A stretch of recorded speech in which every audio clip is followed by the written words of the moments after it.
بسم اللہ الرحمن الرحیم۔ ایک کتاب نہ جانے کہاں سے آج ہاتھ پڑ گئی، بہت پرانی کتاب ہے اور مادر ملت کی جو کاغذات تھے ان میں سے ملی ہے، ان کی یادداشت ہوگی غالباً، اور ان کی وفات کے بعد جب ان کے کاغذات میں سے نکلی تو اس کے مسودے کو نیشنل آرکائیوز میں محفوظ کر دیا گیا، یعنی ان کاغذات کو اس ملک کا وہ ادارہ جہاں پر پرانی کیا کہنا چاہیے نادر قسم کی کتابیں ہیں یا کاغذات ہیں محفوظ کیے جاتے ہیں، وہاں یہ محفوظ ہے۔ تو اور دوسرے اس کے عینی شاہد صرف دو ہیں، ایک قائد اعظم رحمۃ اللہ علیہ کے پرسنل جو معالج تھے ڈاکٹر کرنل الہی بخش، اور دوسرے مادر ملت فاطمہ جناح۔ یہ سب لوگ اپنے اللہ کے حضور پہنچ چکے ہیں، اور جو دل خراش میں واقعہ آپ کو سنانے چلا ہوں اس کے تقریباً سارے ہی لوگ اپنے خدا کے حضور پہنچ چکے ہیں، اور جنہوں نے اچھے عمل کیے ہیں وہ اپنے اچھے عمل کا اجر پائیں گے، اور جنہوں نے اس قوم کے ساتھ دغا کیا، قائد اعظم کے ساتھ بے وفائی کی، وہ انشاءاللہ اپنا اجر وہاں ضرور پائیں گے۔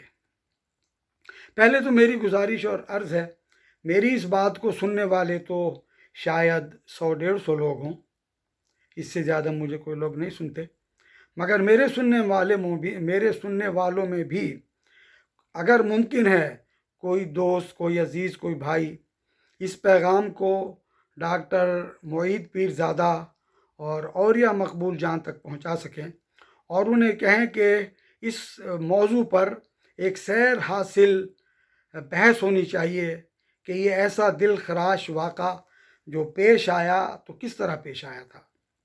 یہ کتابوں میں محفوظ ہے، یہ ہوائی باتیں نہیں ہیں۔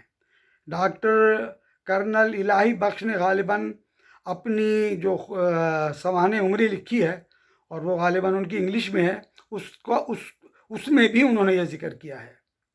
میں نے یہ واقعہ یہاں پڑھا۔ دوبارہ میری عرض ہے کہ اتنے بڑے بڑے ویلاگرز کے پاس ضرور یہ گزارش جانی چاہیے کہ وہ اس پر تحقیق کریں کہ یہ کیا تھا۔ تاریخ کی گرد میں یہ واقعہ چھپ چکا ہے۔ آج 23-24 کروڑ کی عوام میں نہیں سمجھتا کہ 1 کروڑ لوگ بھی غالباً ایسے ہوں جس کو اس واقعے کا معلوم ہو، واقعے کے بارے میں جنہیں معلوم ہو کہ یہ ہوا بھی ہے یا نہیں، یا ایسے خیالی باتیں ہیں کسی کی۔ کتاب کا نام ہے میرا بھائی۔ فاطمہ جناح اللہ ان سب کی محترم مادر ملت اور ان کے بھائی قائد اعظم اللہ انہیں اپنی رحمتوں سے ڈھانپ لے۔ میرا بھائی اس کتاب کا نام ہے، لاہور سے پبلش ہوئی ہے یہ۔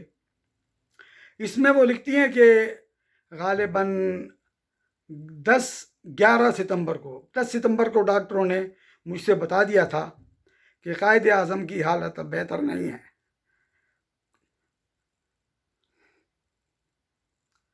اب کوئی معجزہ ہی ہے جو ان کی زندگی بچا سکتا ہو، اسی لیے انہیں اب کوئٹہ بہت بلندی پر ہے، انہیں سانس لینے میں تکلیف ہو رہی ہے، انہیں کراچی لے جانا پڑے گا۔ بہرحال یہ طے ہو گیا۔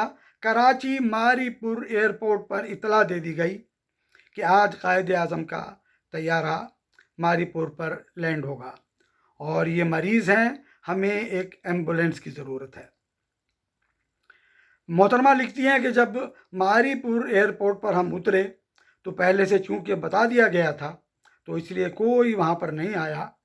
پھر لکھتی ہیں کہ 1 سال پہلے جب اسی ایئرپورٹ پر قائد اعظم اترے تھے تو مجھ سے کہہ رہے تھے کہ میرے دل میں تمنا ہے کہ میں اپنی قوم کے لیے کچھ اور کر کے جاؤں۔